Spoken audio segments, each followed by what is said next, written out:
Camila, já vi aqui a sua solicitação. Vamos. Definitivamente a gente consegue.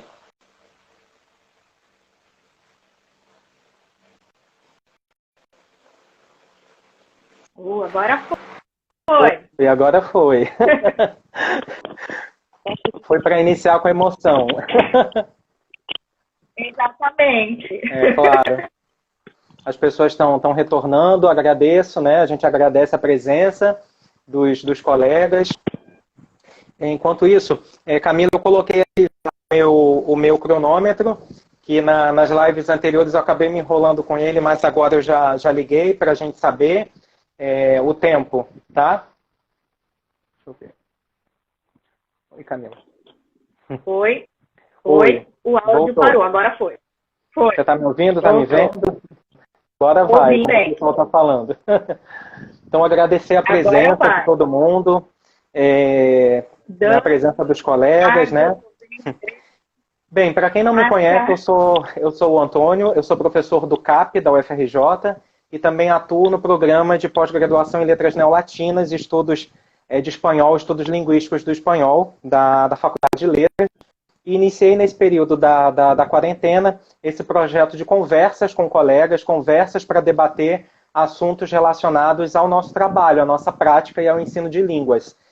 Ok? E hoje a gente tem a terceira live. Para quem está chegando aqui pela primeira vez, nós temos uma convidada muito querida, né, que eu tive a oportunidade de conhecê-la por um convite da professora Gretel, que foi sua orientadora de doutorado, e aí desde então, desde 2017, começou uma amizade.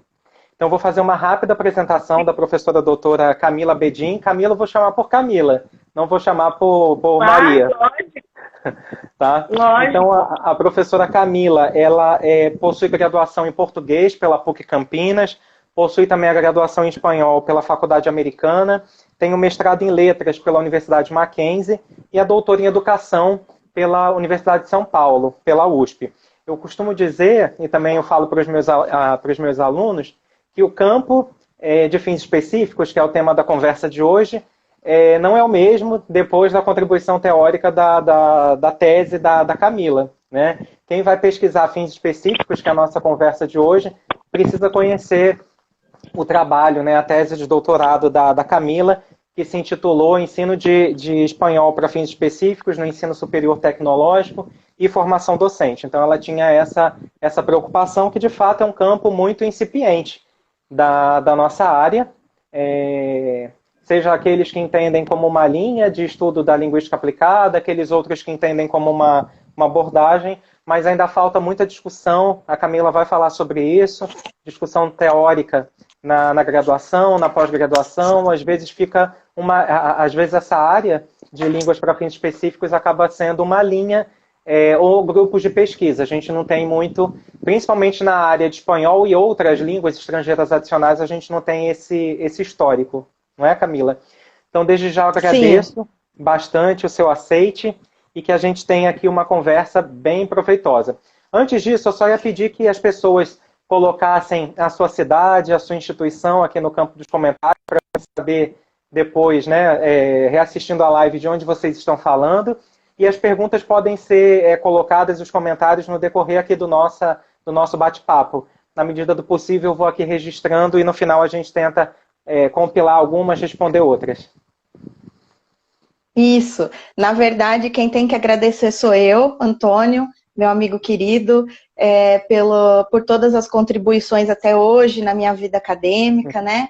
E principalmente por esse convite, porque a gente tem um espaço, né, para falar sobre ensino de línguas para fins específicos, é bem raro, né, no Brasil. Apesar de a gente saber que tem algumas poucas, né, não podemos dizer muitas pessoas que pesquisam na área, sempre há pequenos espaços, ainda que haja espaços, são pequenos os espaços. Então, parabenizá-lo pela iniciativa de abrir não só para falar sobre fins específicos, como ocorreu outros temas nas outras lives, mas esse tema em especial eu acho que é algo que está bastante em voga e é importante a gente esclarecer o que vem a ser o nosso título, né? O ensino de línguas para fins específicos, fatos e mitos, que há alguns, né? A gente vai tentar esclarecer nessa conversa de hoje, então.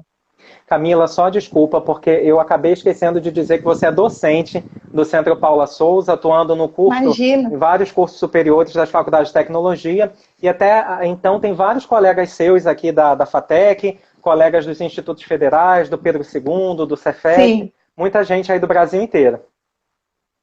Sim, eu queria já agradecer, eu não vou conseguir ler tudo, né? Então, o Antônio que vai anotando as questões de vocês, para que no final a gente consiga sanar todas elas. E agradecer aos amigos, os colegas professores, em especial a professora Gretel. Ela já fez um comentário elogiando o seu trabalho. Agradecer a todos que estão aí, os meus alunos, meus ex-alunos, os seus, enfim, obrigada, né, pessoal, pela participação. Então vamos lá, vamos iniciar. Vamos lá? Vamos lá.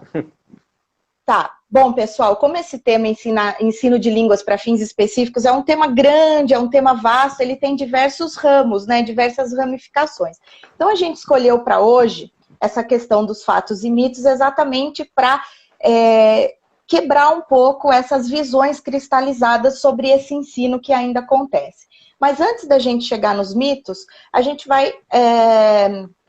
nós vamos esclarecer um pouquinho sobre algumas siglas para se referir a esse ensino que a gente vê por aí, né? Aqueles que nunca leram nada sobre o assunto, então vai ser novidade, e aqueles que já leram, algum acréscimo aí também proveitoso. Então vamos lá. A primeira sigla, né, para se referir a esse ensino, é uma sigla que vem do inglês, que é o ESP, English for Specific Purposes. Meus amigos de inglês que nos corrijam na pronúncia. E no Brasil, a gente tem, para o espanhol, perdão, especificamente, a gente tem a sigla EFE, Espanhol com Fines Específicos.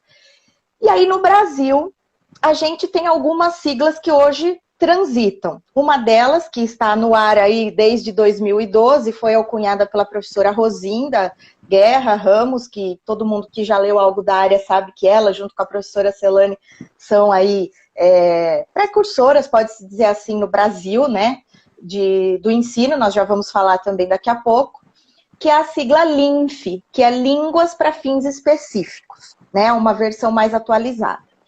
Tem uma versão que a gente também gosta muito e usa muito, né? Inclusive na minha tese eu transitei com essas duas, que é a sigla ELF, que acopla a palavra ensino, então ficaria ensino de línguas para fins específicos. Essa, em especial, foi alcunhada pelo professor Almeida Filho, da UNB, que todos devem conhecer aí, né?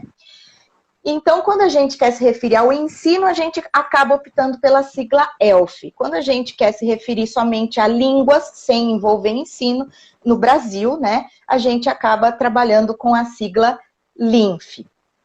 Quer comentar alguma coisa, Antônio? Não, acrescento algo? Veja. Não, assim, já foi uma explicação bastante clara. Normalmente, quem está iniciando na área, às vezes, tem uma dificuldade pela dispersão da quantidade de siglas, né? Quando você vai mais a fundo também no francês, que tem uma certa tradição de francês para fins específicos, ou você vai nas fontes realmente que nós temos, principalmente da Espanha, pensando essa área de espanhol para fins específicos, nós temos outras. Algumas siglas específicas de espanhol para fins gerais de negócios, para fins específicos de negócio. Sim. Mas, assim, no Brasil, a gente está falando basicamente dessas duas siglas, LINF e ELF, que estão praticamente presentes nas publicações, né?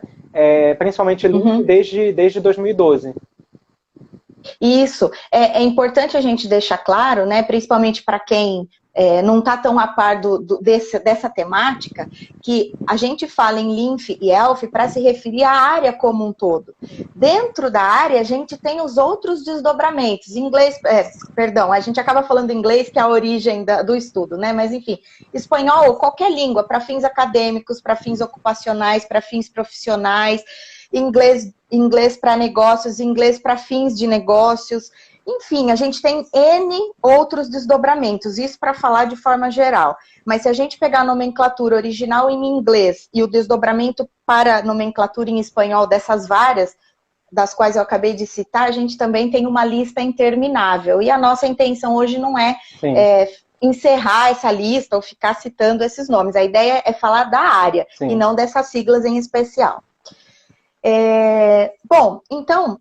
Para situar o pessoal também aí nesse estudo, No mundo, né, como dizem os especialistas da área, o boom se deu por volta da década de 60. Né? O boom do ensino de línguas para fins específicos aconteceu na década de 60. No Brasil, ele chegou um pouquinho depois, em meados da década de 70, né, com um primeiro movimento na USP com o pessoal de francês. Né? Aconteceu um congresso na época, em 1973, na USP, que deu espaço a uma primeira abertura para o ensino de línguas, né, nesse momento francês, para fins específicos. Não tão concomitante, mas não tão longe, em 1978, então aconteceu na PUC um movimento que a gente pode encontrar em vários livros aí, que é o movimento, que foi a criação de um projeto, hoje conhecido como Projeto ISP, mas na época era conhecido como o Projeto de Línguas de Ensino de Inglês Instrumental em Universidades Brasileiras, certo? E aí, só para concluir a cronologia, na Espanha, né, ou pensando assim no âmbito do espanhol, o EFE, né, começou a acontecer por volta da década de 80. Então, quase que demorou, se a gente for pensar em termos de anos, quase de 10 em 10 anos, né? Então, surgiu no mundo, depois no mundo, mas principalmente, né, no âmbito da língua inglesa nos Estados Unidos, né? E também na Inglaterra, porque foram os britânicos que trouxeram esse estudo na PUC com a professora Celane. Então, a gente tem isso no mundo, no Brasil e no âmbito do espanhol. Então, 60, 70 e 80. Tudo bem até aí, pessoal? Tranquilo? Tudo bem. Bom, aí, o que acontece? Esse projeto, para que depois a gente possa chegar lá nos mitos, né? Esse projeto, ele tinha que objetivo? Esse projeto da PUC. Ele era um projeto que envolvia fazer uma análise de necessidades com 26 universidades federais brasileiras. Que seria, então, uma análise de necessidades? Era saber dessas universidades como que esse projeto de ensino instrumental de inglês, que assim foi chamado na época, poderia contribuir com os cursos que eram oferecidos nessas universidades e que precisavam da língua inglesa nesse momento para suas atividades. Então, para que eu preciso desse inglês? É para ler? É para falar? Preciso dele para as duas habilidades? Então, nesse levantamento, o que a gente observou? O que eles levantaram? Que a necessidade daquele momento era a necessidade da habilidade de leitura. Então, todos aqueles cursos vinculados a essas 26 universidades federais que participaram da pesquisa precisavam, naquele momento, da habilidade de leitura.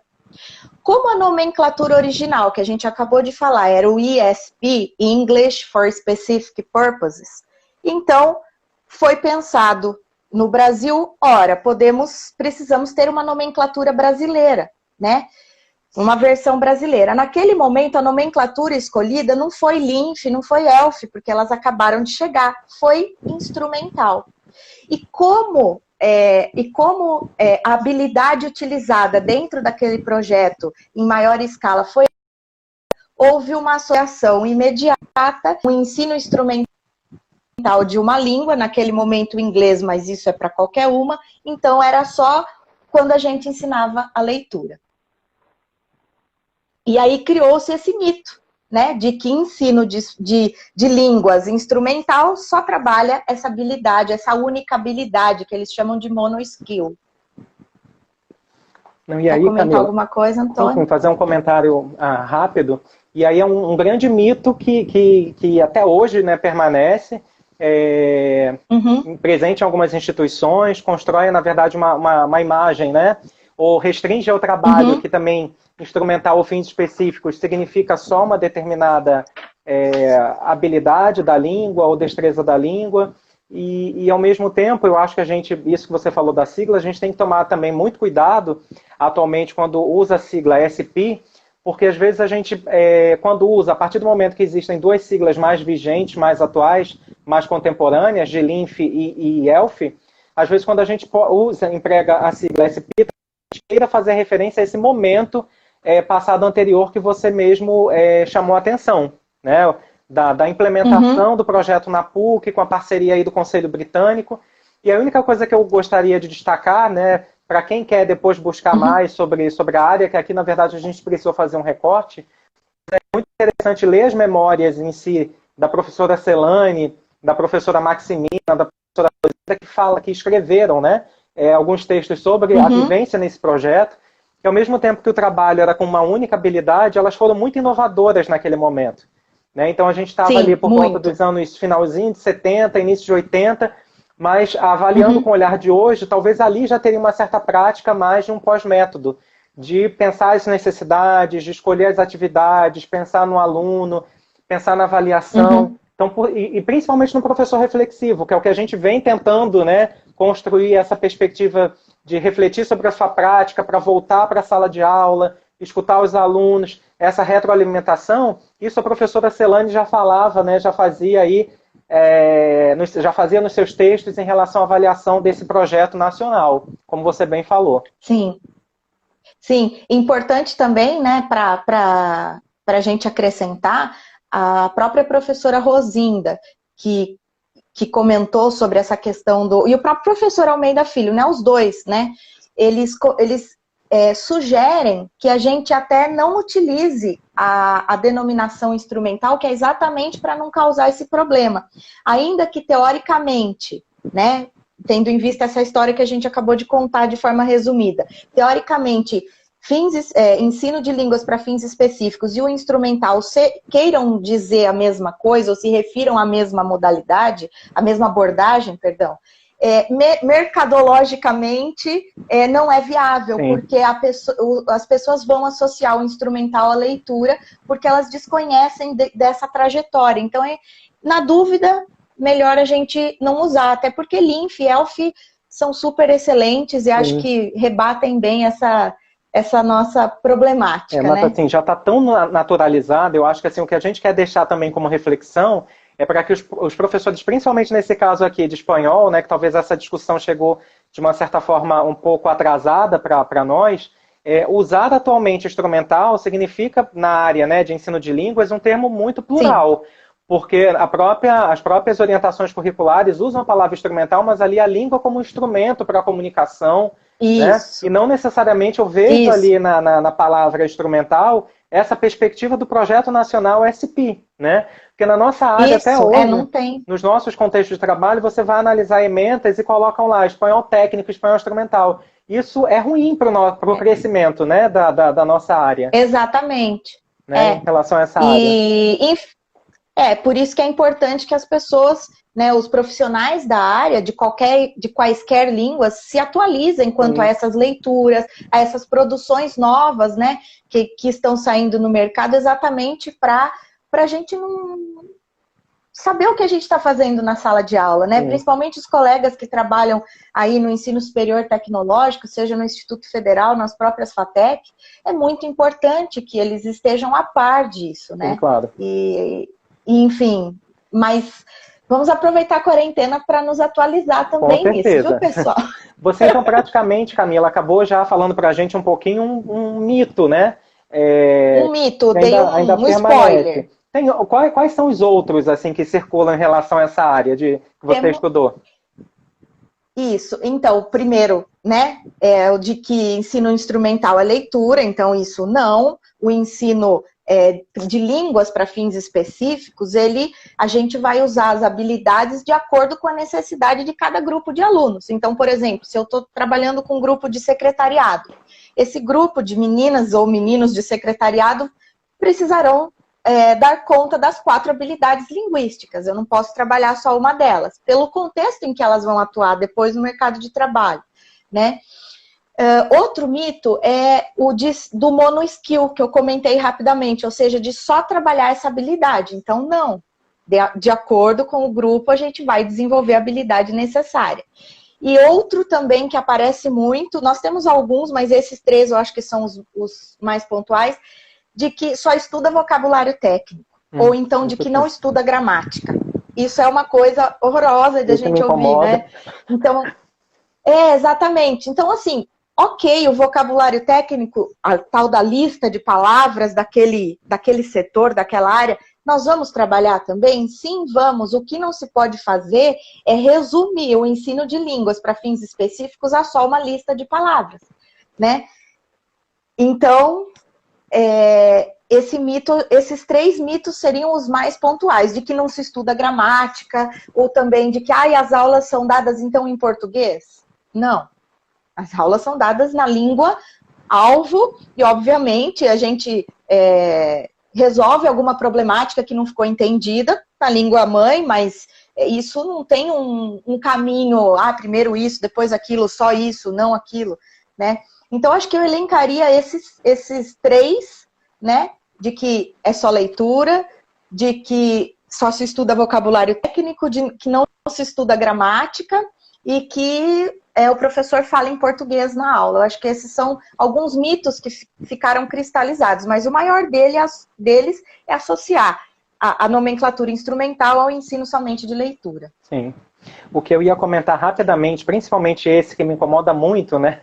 Esse mito, essa crença que as pessoas acreditaram, que geraram, né, na verdade, porque vai sendo construída em relação ao que você falou do espanhol instrumental ou fins específicos trabalhar a língua, uma língua técnica, uma possível língua, um jargão técnico. Eu acho muito importante a gente desconstruir esse pensamento, né, a partir da reflexão que a Camila colocou, porque não é inviável. Assim, um projeto instrumental, naquela época, e de línguas para fins específicos, nunca quis criar uma bíblia, uma única forma de se trabalhar. Então, se trabalha dessa maneira. Sempre foi contrário à elaboração de um material, por isso que é contra livros didáticos, coleções didáticas específicas para algumas áreas, porque você precisa levantar essas necessidades. Mas muita gente acredita que você não tem como trabalhar uma perspectiva social ou crítica para a formação cidadã daquele aluno, se você trabalha com essa abordagem de línguas para fins específicos.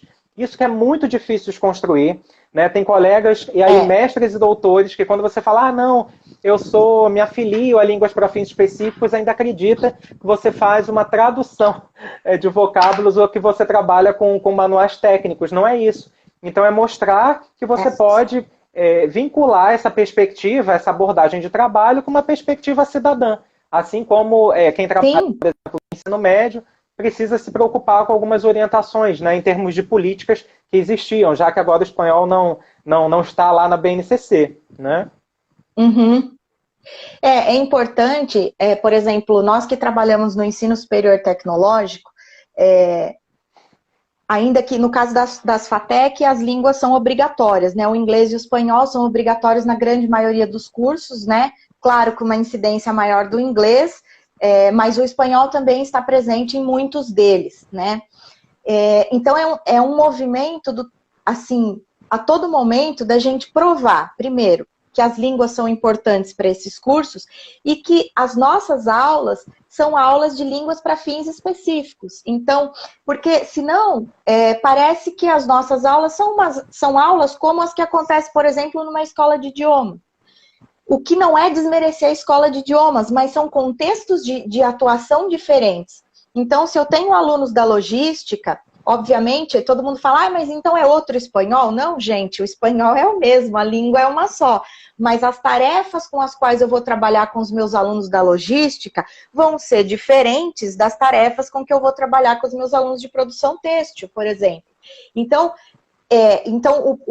aí falando um pouco até do perfil do profissional, né, do docente que atua com o ensino de línguas para fins específicos.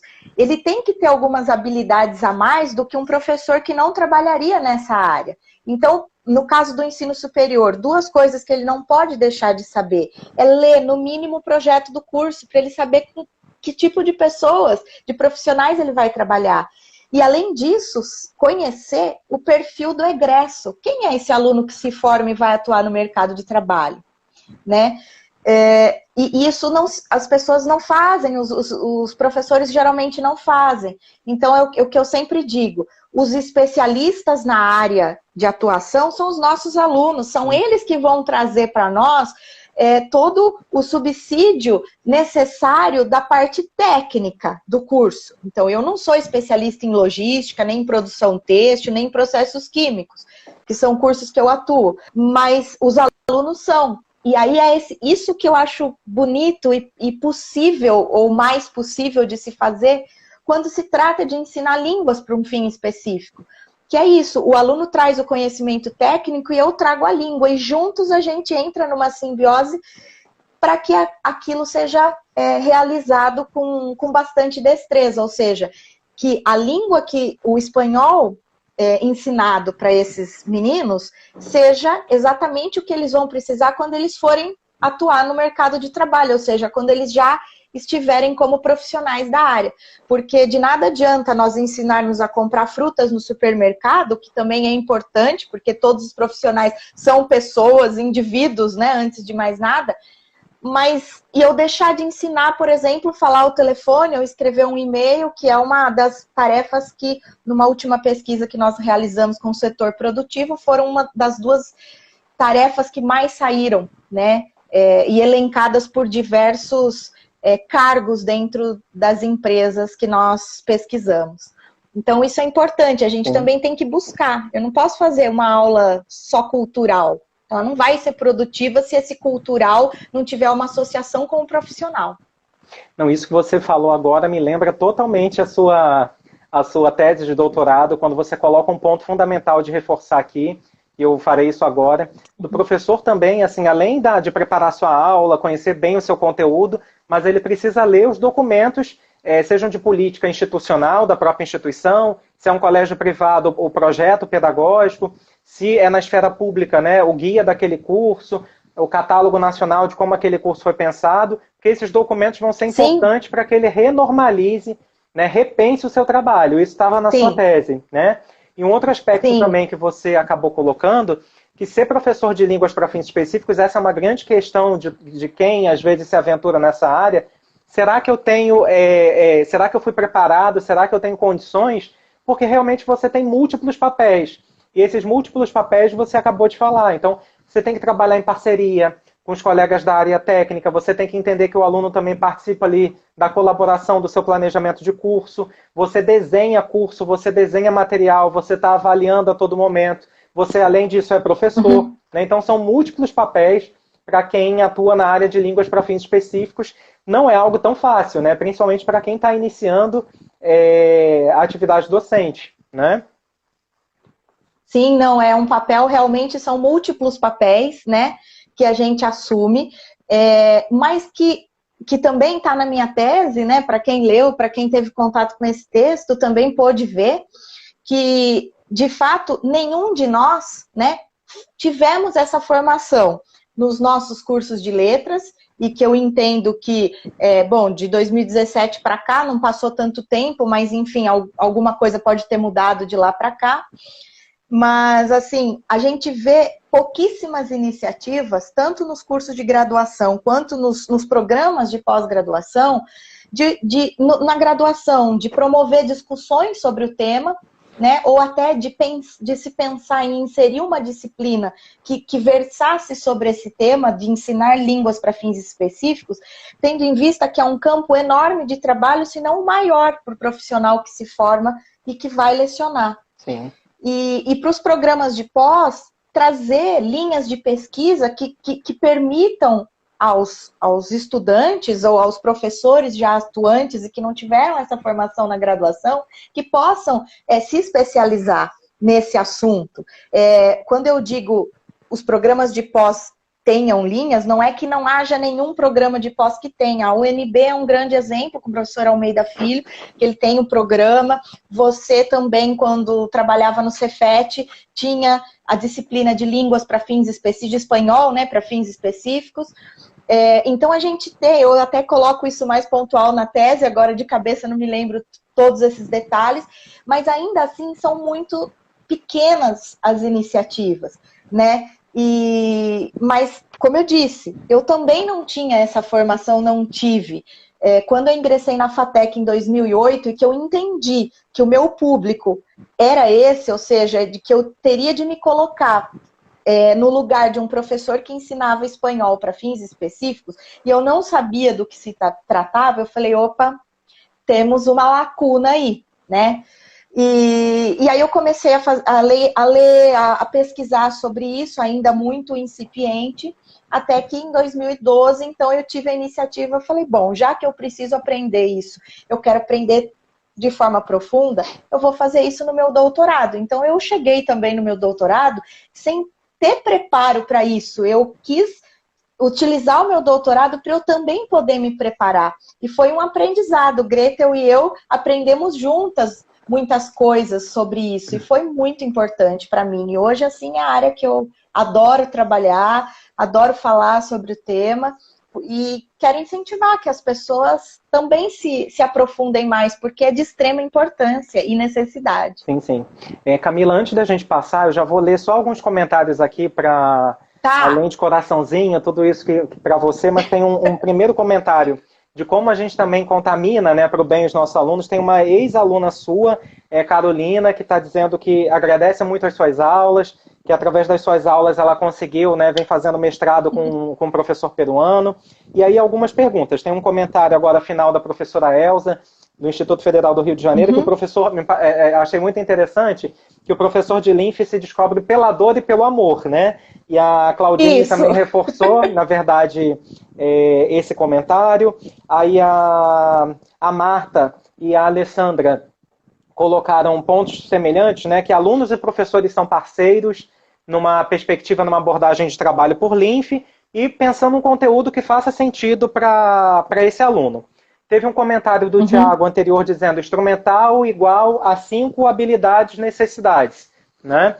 Ou seja, talvez num comentário disso que você tinha reforçado, que a gente é um mito quando a gente foca somente numa única habilidade. Há profissionais, ou quando é para um fim acadêmico, que às vezes demandam mais de uma destreza, mais de uma habilidade. E a Sandressa do Acre perguntou se a gente pode descartar o uso do termo instrumental. Olha, então, como eu comentei um pouquinho antes, né? Eu acho que descartar é muito complicado, porque é um termo que iniciou, é um termo que iniciou, não é que iniciou, na verdade é o primeiro termo usado para se referir ao ensino de línguas para fins específicos no Brasil. O importante não é a gente descartar, o importante é a gente entender qual é o significado que esse termo nos passa, e não associá-lo, né, e aí quebrando esse mito, não associá-lo ao ensino de leitura. Então, se eu utilizo o instrumental com a consciência de que eu estou me referindo ao ensino de línguas para fins específicos, ok, mas como existe esse mito, então a gente, por uma questão de evitar esse conflito teórico, né, a gente acaba optando por usar linfe ou elf. Agora, acho que abolir ou descartar é algo muito pesado. Eu, particularmente, nos meus textos, eu não utilizo a abordagem instrumental, né, ou essa denominação instrumental, para evitar que isso aconteça, né? Inclusive, na tese em especial, a gente explica, nós optamos por linfe, por elf, exatamente para evitar que se confunda. Mas eu tenho lido alguns artigos atuais em que pesquisadores da área usam abordagem instrumental, ensino de línguas instrumental, mas ok, são pessoas que escrevem na área de fins específicos, então a gente entende. Mas para um leigo que pega esse artigo e lê, e daí lê o seu e tá linfe, lê o meu também tá linfe, tá elf, a pessoa fica perdida. Sim. Então acho que o importante é desmistificar, entender a origem. Não, e também isso é fundamental que você falou, porque a gente sempre, ainda mais em termos polissêmicos, que é o caso, né, da palavra instrumental, que ela também aparece, como eu falei, em documentos com uma outra concepção, é sempre bom você amarrar teoricamente, né, foi isso que a Camila colocou. Então, qual é a concepção que você está, né, atribuindo ali àquele termo. Tem só um comentário do Marcelo, que já teve um aluno que trabalhava, um aluno de aviação e turismo, ao mesmo tempo que trabalhava vocabulário relacionado a essa área, e buscava outros temas para aumentar o repertório. Eu acho que isso a Camila falou, né, da importância de também conversar com esse aluno, porque ele, na verdade, é o profissional da área, e a partir dele que a gente vai conseguir construir o nosso design, o nosso planejamento de curso, né? Camila, como a gente já está com 35 minutos de live, eu queria tentar falar um pouquinho também sobre necessidades. E aí eu lembrei, Certo. você trouxe uma autora que é muito clássica, canônica dessa área de línguas para fins específicos, que é a professora Rosinda Ramos. E aí no penúltimo congresso, o de 2012, de línguas para fins específicos, ela mencionou a sigla e ao mesmo tempo ela disse, bem, se a gente parar para pensar, tudo que a gente faz, toda a prática pedagógica é para um fim específico, porque a gente tem que pensar muito bem esse propósito, esse conceito de necessidade, mas isso às vezes não é claro para o professor. Né? O professor não tem clareza do que é uma necessidade, principalmente quando ele atua no âmbito de fins gerais. E aí eu queria pedir que você falasse um pouquinho aqui para a gente, como você entende essa diferença do que é um fim geral, para esclarecer, né, para quem está assistindo, o que a gente chama por um fim específico e o que é essa necessidade? Tá, então vamos lá. Bom, primeiro, antes de mais nada, né, depois que a gente estuda línguas para fins específicos, a gente entende, né, como já tive longas conversas com a Gretel sobre isso, e a gente pensa do mesmo jeito, qualquer disciplina, não só de línguas, deveria ser pensada para um fim específico, né? Então, eu sempre falo, uma disciplina de estatística num curso de logística tem que ser para esse fim específico, porque talvez a estatística para um curso de têxtil e moda seja diferente o objetivo do que o objetivo da logística. Então, acho que começa por aí. Tudo, até o ensino de línguas que a gente chama de geral e até produz um contraponto entre o ensino geral e os fins específicos, ele tem uma especificidade, né? E é uma especificidade, é uma especificidade que está em consonância, então, com o que você pediu para eu comentar sobre análise de necessidades. Então, não é que num curso, por exemplo, de fins gerais, que seria mais comum acontecer num contexto escolar, num instituto de idiomas, num centro de línguas, não é que não tenha um fim específico, ou que não se faça análise de necessidade. A análise de necessidade a gente chamaria de mais indireta. Por exemplo, os meninos do ensino médio, qual é um objetivo específico, além de outros, mas um deles? Prepará-los para o vestibular. É um objetivo específico. Então, é uma análise de necessidades indireta, porque se eu for dar aula no ensino médio, além do conteúdo que eu programei, de acordo com todas as documentações, com a legislação, eu também não posso me esquecer que aqueles meninos vão prestar vestibular e que vai ter opção de espanhol e que ele pode querer. Então, em algum momento, eu vou ter que voltar os meus olhares a prepará-los para esse fim específico. Né? Agora, essa palavra necessidades, né, que provém não, mas que tem na teoria a origem do inglês, que é o needs, é uma palavra que abarca bastantes significados. Na nossa tese, a gente chamou esse needs de pedra angular, né? Pensando nos engenheiros de plantão, né? É aquela primeira pedra que se põe para que ela segure todas as outras. Então, a gente vê o needs como isso, como o cerne dessa abordagem de ensino de línguas, que é para fins específicos. Essa palavra, ela também traz consigo outras duas, que dentro das possibilidades dos ambientes de trabalho, seria importante a gente também considerar um pouco, ou não desconsiderar. Então, a outra palavra, né, que vem junto com needs é wants, que em inglês significa desejos. Está nesse sentido de desejos. Então, quando eu me proponho a estudar, vamos falar de línguas agora, né? Lógico. O ideal não seria só eu estudar aquilo que eu preciso, mas aquilo que eu gostaria também. Então, se eu conseguir acoplar aquilo de que eu necessito com aquilo de que eu gosto, ficaria mais proveitoso. Lógico que nem sempre por uma carga horária justa, por uma série de coisas, uma aula por semana só, enfim. A gente às vezes não consegue, mas dentro do possível isso seria muito pertinente.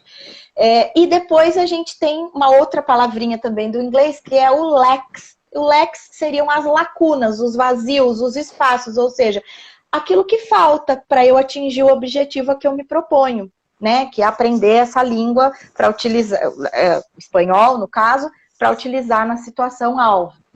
Então, falar em análise de necessidades, a gente precisa, dentro das nossas possibilidades, não nos esquecer do wants e do lacks. Então, dos desejos e dos vazios, das lacunas que eu preciso preencher. Não sei se eu respondi, sim. se eu acrescento algo mais. Não, eu vou fazer um comentário sobre isso e daqui a pouco eu volto aqui às perguntas só para não esquecer. Tá. Eu acho também importante assim ficar claro que não existe um modelo de análise de necessidades. Eu acho que acaba sendo algo que vai sendo construído com o nosso tempo, com a nossa prática, com os pares. Normalmente são questionários, podem ser entrevistas. E isso que a Camila colocou, também é fundamental que o professor disponha de momentos para essas necessidades, não só no início do processo, né, no início aí da aprendizagem da língua, porque ele precisa estar avaliando constantemente, até para repensar o seu planejamento. Então isso é muito comum com quem trabalha na área de línguas para fins específicos, vários testes, várias conversas sobre necessidades, principalmente quando você já tem um aluno que está inserido, né, no mercado de trabalho, que ele ali, é quem alimenta, né, a nossa prática constantemente. Teve um comentário eu acho que é da Elaine, do IFAL, que mencionou que o trabalho com fins específicos é uma tarefa árdua, mas ao mesmo tempo é bastante exitosa, ou seja, você consegue ali ver um retorno, né, de como o aluno está respondendo às práticas que você apresenta. Estou vendo aqui, tem um comentário, eu acho que é outra Elaine agora do IFAM, adotamos desde da década de 80, o que é muito comum para quem é da área da rede federal e também das FATECs, essa memória de fins específicos de instrumental. Isso é muito presente, muito vivo, principalmente na cabeça dos gestores, que ainda pesquisas que conversam com gestores tendem a apresentar essa visão fossilizada que a gente falou um pouco no início, do técnico, da tradução, que precisa traduzir, e às vezes o próprio gestor ou professor da área técnica desconhece outros gêneros, né, mais contemporâneos. Que o nome da disciplina iniciou como inglês técnico, é o comentário da Elaine do IFAM. Na sequência, inglês instrumental, e desde 2018 a nomenclatura mudou para inglês aplicado. Essas mudanças aí nos institutos federais e nas FATEC, elas aconteceram mais ou menos juntas, por volta de 2008, outras 2009, 2010. E, de fato, as mudanças nas nomenclaturas, elas incidem exatamente no que a gente vai fazer na sala de aula, senão ela não tem um porquê. Vou citar a FATEC, que é o ambiente em que eu conheço, né, onde eu trabalho.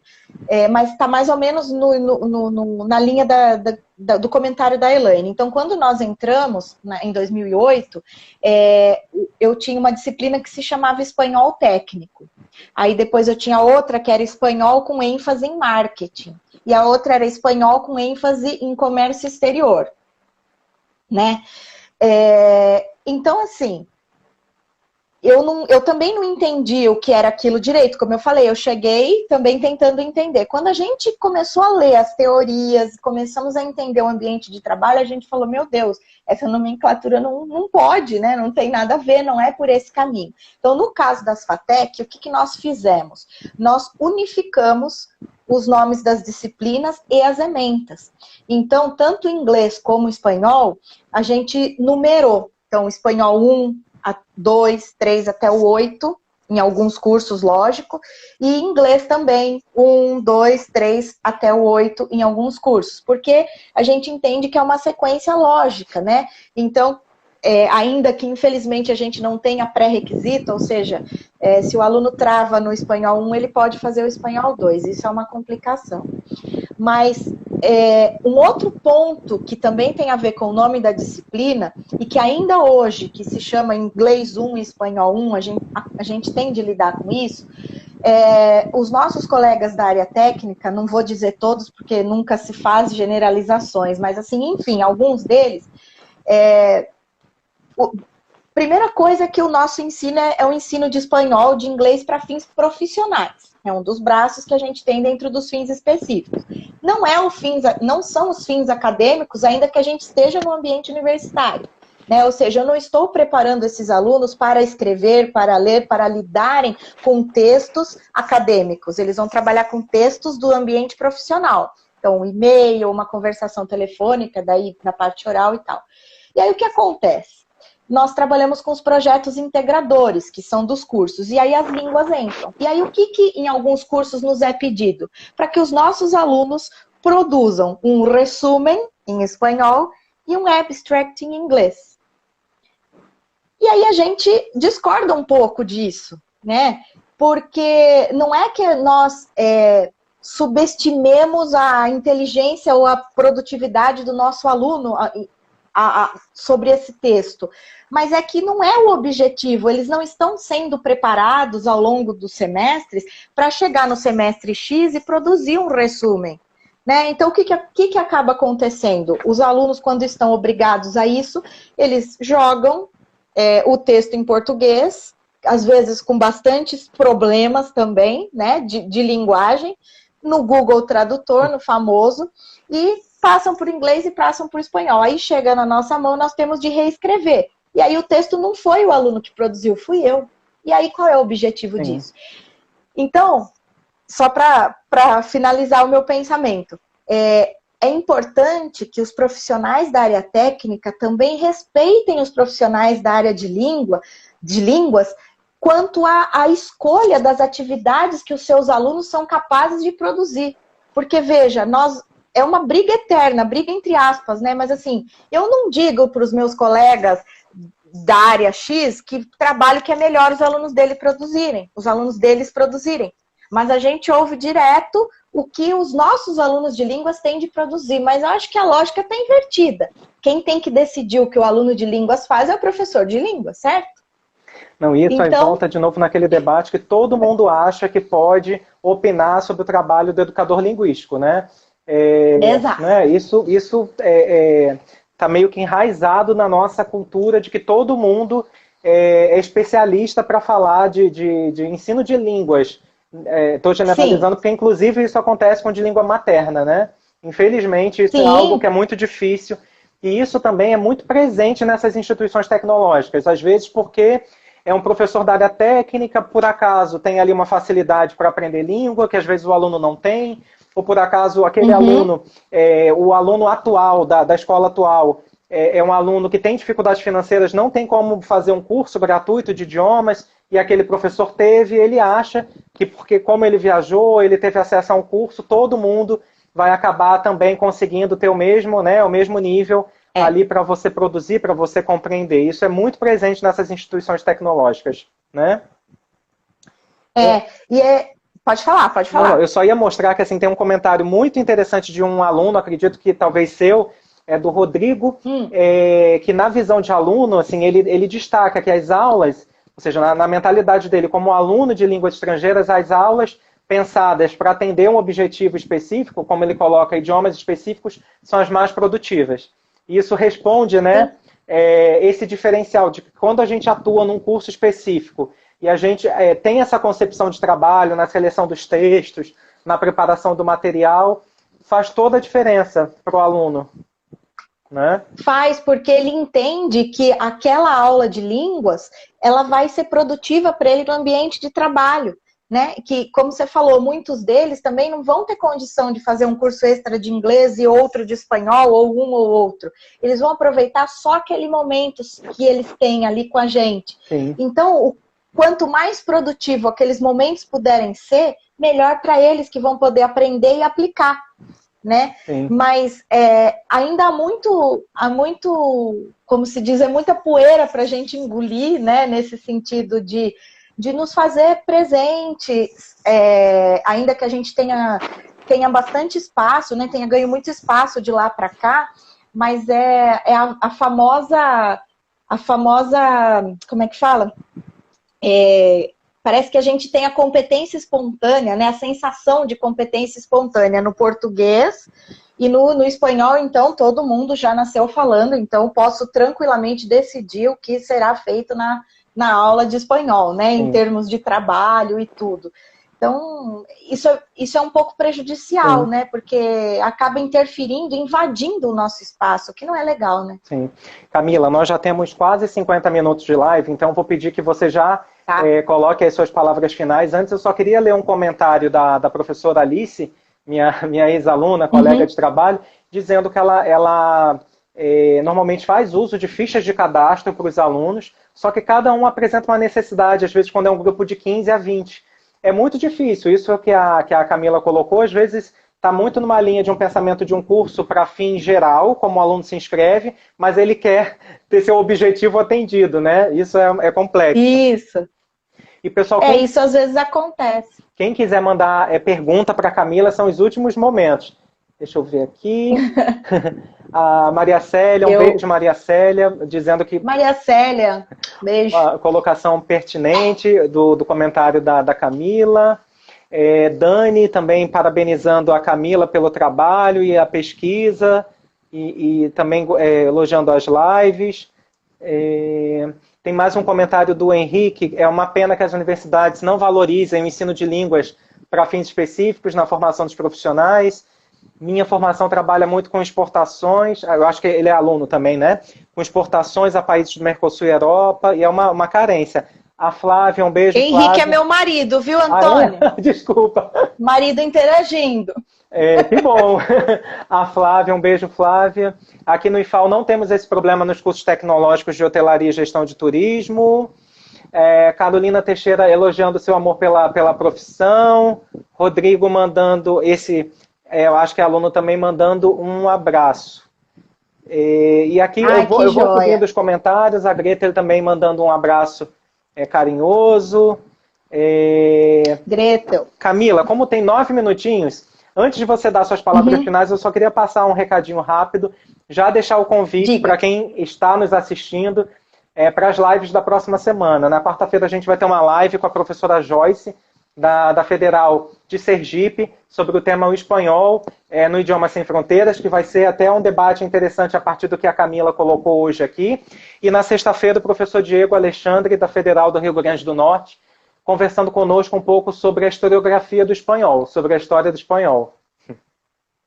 Que joia, são excelentes lives, que todo mundo possa participar, pessoal de línguas aí, aproveitar a quarentena, ainda que alguns estejam dando aula remotamente, mas parar um minutinho aí, se não for o horário da sua aula, né, e poder acompanhar, que uma horinha passa rápido, e a gente aprende tanta coisa, né, mais mastigada, que vem, a gente consegue depois escolher o caminho. Bom, para finalizar então, Antônio, antes de mais nada, agradecer a todos os colegas que entraram mais uma vez, os amigos, os professores, os alunos, ex-alunos, todos aí pela participação e pelo carinho, viu, gente? Muito obrigada. E terminar deixando, assim, alguns caminhos possíveis, né? Então, que eu já comentei um pouquinho antes, mas para ressaltar. Já que a gente tem um caminho bastante produtivo pela frente na área de línguas, né, de ensino de línguas para fins específicos, então, assim, um apelo, entre aspas, para que as universidades tenham esse olhar. A gente sabe que, infelizmente, os cursos de letras têm morrido por aí afora, mas, assim, aqueles que permanecem, que continuam num trabalho bonito e produtivo, que promovam a discussão sobre essas temáticas, seja fazendo encontros, congressos, traga alguém para falar numa palestra, na sua aula mesmo, veja da possibilidade de incluir essa disciplina nos cursos de letras, porque essa formação é imprescindível para os nossos profissionais. A nossa pesquisa constatou essa falha, esse buraco, essa lacuna na nossa formação, e que os programas de pós-graduação também possam oferecer linhas de pesquisa, né, de linhas de pesquisas que os professores, né, que pretendem trabalhar na área possam se aperfeiçoar, tendo em vista que muitos congressos, inclusive alguns que nós trabalhamos, a gente tem as linhas de pesquisa na área de LINF. Então, se ela existe num congresso, é porque ela é necessária. E por que no ambiente, então, dos programas de pós e dos cursos de graduação, isso não é falado? Né? Então, isso tem necessidade, assim, para ontem, de entrar nos programas. E faço votos que os profissionais da área se interessem também por esse coraçãozinho no ensino de línguas e que possam também estudar e se aperfeiçoar e promover pesquisa na área, que quanto mais pesquisa nós tivermos, mais mais e melhor instalados a gente vai ficar no Brasil, né? Porque muitas das leituras eram todas em inglês, o que afastavam muitos das leituras. Mas hoje a gente já tem muitos textos em português, né? Inclusive, se eu puder fazer uma propaganda do seu livro... também, ó. Eu separei, ó. Não, estou mostrando a contracapa para falar do seu artigo. Então... Pensando não, junto, fale você do livro não como um combinado. todo. E olha que não estava combinado.